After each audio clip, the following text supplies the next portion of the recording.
ကြရပါတယ်ဖတဆိုးလင်းများရဲ့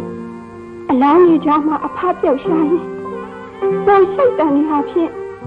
ဒီမမီပေါ်မှာပဲ့တင်ထက်လို့ရှိပါတယ်အဖမေတ္တာအဖနဲ့တမီးကလေးအဖြစ်ခိုးကိုရမယ်အထီးကျန်ဘဝနဲ့မျက်စိတငယ်နားတငယ်နဲ့လူဘဝကိုဆက်လက်ရှောင်လန်းမှုခရီးဟာဖြင့်ရင်နာစရာများပဲဖြစ်ပါတော့တယ်ရှင်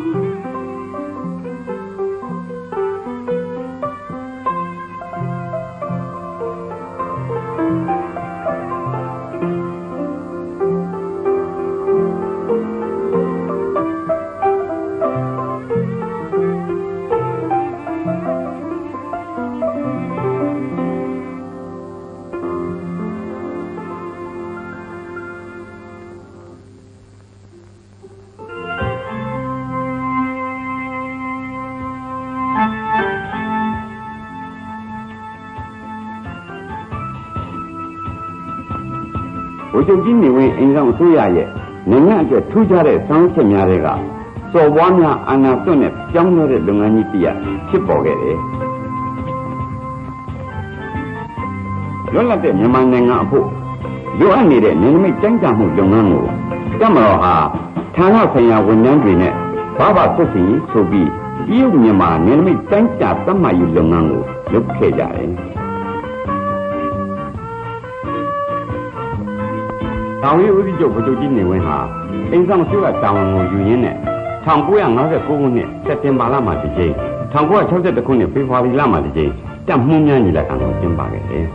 ။အင်းဆောင်စုရဟာတရားမျှတတဲ့ရွေးကောက်ပွဲကို1960ခုနှစ်ဖေဖော်ဝါရီလမှာပြုလုပ်ခဲ့တဲ့အတွက်တန်ရှင်းအစိုးရရဲ့လို့ပေါ်လာခဲ့တယ်။တန်ရှင်းအစိုးရလက်ထက်1962ခုနှစ်ဩဂုတ်လ26ရက်နေ့မှာနိုင်ငံတော်ဘာသာကိုဗုဒ္ဓဘာသာအဖြစ်ကြေညာလိုက်တာအကြောင်းပြုပြီး KIA တောင်းမှုစခဲ့သလိုပြည်ထမူဆိုတဲ့တိုင်းရင်းသားပြည်နယ်များခွဲထွက်ခွင့်ဆိုတာလည်းအတော်လှုပ်ရှားလာခဲ့တယ်။ဒါကြောင့်နိုင်ငံတော်ရဲ့လွတ်လပ်ရေးကြီးဆုံးရှုံးရတော့မယ်အခြေအနေကိုဆိုက်ရောက်လာတာမို့1962ခုနှစ်မတ်လ2ရက်နေ့မှာကာကွယ်ဦးစီးချုပ်ကြေညာချက်နိုင်ငံတော်တဝန်းလုံးရှိရဟန်းရှင်လူအပေါင်းတို့ခင်ဗျာပြည်တော်စုနိုင်ငံတော်၏အထူးယူရင်းလာသောအခြေအနေဆိုးကိုထိန်းသိမ်းစေသောငှာဗမာတပ်မတော်မှတာဝန်ယူစောင့်ရှောက်လိုက်ပြီဖြစ်ကြောင်းအစီရင်ခံပါသည်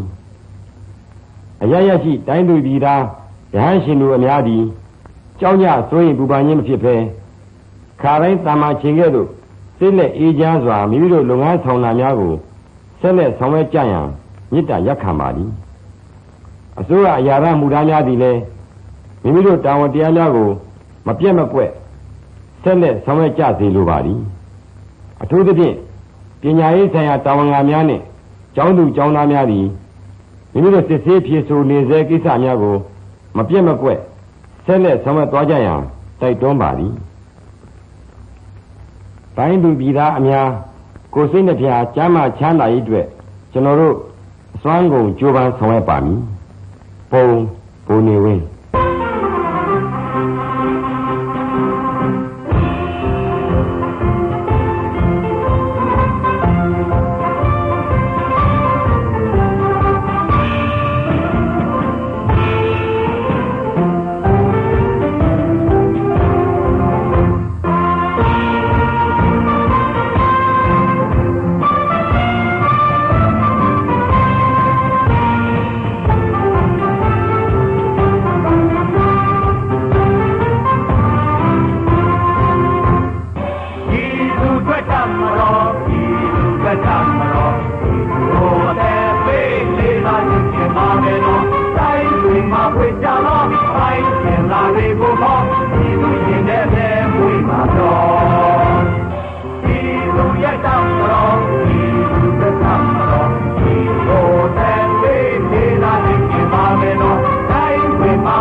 We